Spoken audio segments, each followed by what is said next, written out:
My name is Melissa Hagen-Wilson, and today I'm going to share with you some of my favorite herbs and summer flowers. First, we have Hibiscus sabdorifa. It's also called roselle.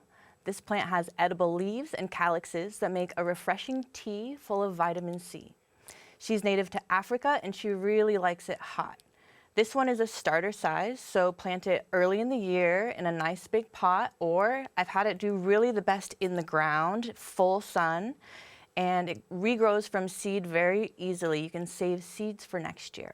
Next, I have a little baby lemon eucalyptus. I really like to pair a perennial, a longer-lived plant with an annual. A little shorter-lived marigold is in here with it.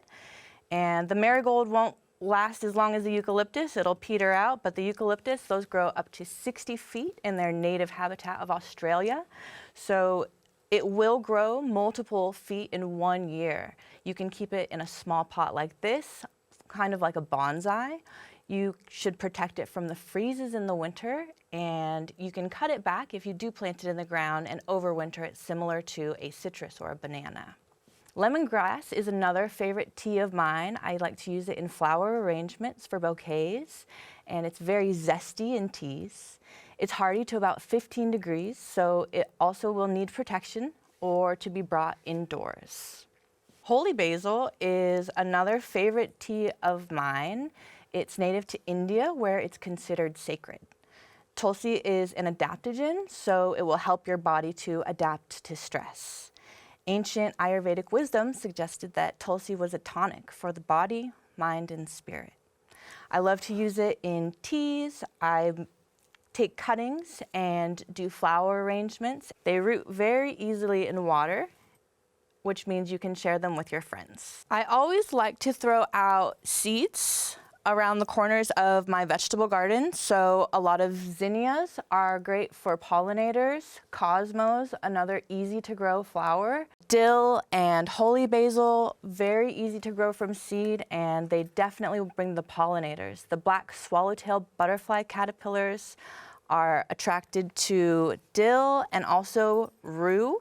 This is another one that I always have around for the caterpillars. I like to pair colors that are either opposite to each other on the color wheel, or I like to pair a flower with a similar colored herb. There's a lot of different ways that you can aesthetically go with your color choices. Silver thyme is another great little herb for pots. I've paired it here with a red zinnia. So here I have calibrachoa with mint, and I've done the same thing where the calibrachoa may not last longer than a season. It's a great summer annual, but the mint is going to live forever in this pot, so eventually the flower might not be there, but the mint will take over the pot. Another great way to get color in your planters is to mix celosias with Swiss chards. The Swiss chards come in great shades of yellow and orange, the peppermint chard, and the celosia also comes in very feathery shapes, many different colors and varieties. A bonus plant that I brought is this turquoise shrimp plant. And it's hard to find, but it's also called green ice chrysandra. For Backyard Basics, I'm Melissa Hagen-Wilson.